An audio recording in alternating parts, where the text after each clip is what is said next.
Middle east यानी America, Iran, Israel युद्ध में जो पूरा दुनिया की आबादी का 25% जो ज़मीन का हिस्सा है उन वहाँ पर जो युद्ध हो रहा है, और ईरान की घटना को लेकर, अमेरिका इजराइल के हमले को लेकर भारत सरकार से जवाब मांगने को लेकर विपक्ष संसद में घेरेबंदी करेगा।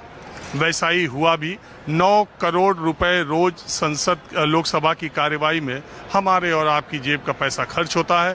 पूरा दिन हंगामे की भेंट चढ़ गया। हालांकि भारत के विदेश मंत्री जयशंकर ने उन्होंने राज्यसभा और लोकसभा में पश्चिम एशिया में उभरे हालात को लेकर के जानकारी दी, लेकिन उनकी जानकारी उतनी ही थी जितनी सार्वजनिक तौर पर आपको सबको पता है कि भारत के प्रधानमंत्री ने मिडिल ईस्ट के देशों के से बात की, संवाद होना चाहिए, युद्ध कोई जरिया नहीं है, कोई तरीका नहीं है। उधर विपक्ष ने बायकॉट भी किया, वॉकआउट भी किया, और उसके बाद संसद के सदन के भीतर भी और बाहर भी उन्होंने विरोध प्रदर्शन किया। उन्होंने कहा कि नहीं, इस पर चर्चा होनी चाहिए। सरकार ने एक सिरे से खारिज कर दिया कि इस पर चर्चा नहीं होगी। विपक्ष इस मांग को लेकर आ रहा। लोकसभा अध्यक्ष के खिलाफ उनके हटाए जाने को अविश्वास प्रस्ताव जो लाया जाना था, आज उस पर भी कोई बातचीत नहीं हुई। अब बात यह है कि भारत सरकार ने कहा कि 1 करोड़ से ज़्यादा लोग जहाँ युद्ध हो रहे हैं वहाँ हमारे फंसे हुए हैं, उनको बाहर निकालने की कोशिश भारत सरकार पूरे तौर पर कर रही है। निश्चित तौर पर दुबई में, कुवैत में, कतर में, तमाम जगहों पर आपको मालूम है कि हिंदुस्तान के कितने ज़्यादा लोग रहते हैं। आज कतर से, यानी कतर की राजधानी दोहा से आज पहली एक फ़्लाइट कतर एयरवेज की दिल्ली आई है। इसीलिए मैं आज दिल्ली एयरपोर्ट पे आया हूँ कि कतर से बड़ी संख्या में भारतीय आने लगे। दूसरी बात ये कि दुबई से भी पिछले 3-4-5 दिनों से फ़्लाइट शुरू हो गई, लेकिन उसकी फ्रीक्वेंसी कम थी। अब दुबई से जहाज़ आने का सिलसिला भी तेज़ हो गया।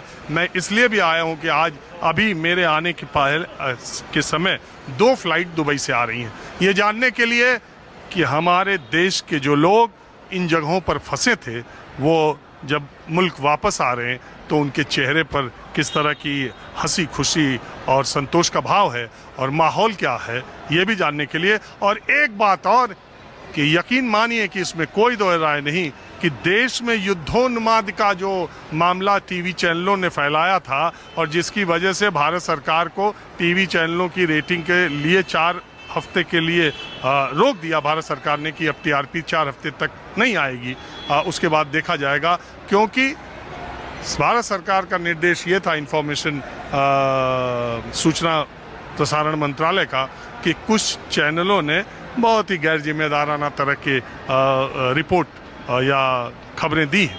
उसका भी असर कितना हुआ है, अब जो आप जानते हैं मेरे कार्यक्रम में जो जैसा बोलता है, जैसा महसूस करता है, मैं आपको दिखाता हूँ। तो चलिए आने वाले लोगों से पूछते हैं। वो एक शेर की एक गज़ल की 2 लाइनें हैं ना, हमसे न पूछो वहाँ क्या हालत है, बस शुक्र करो लौट आए हैं।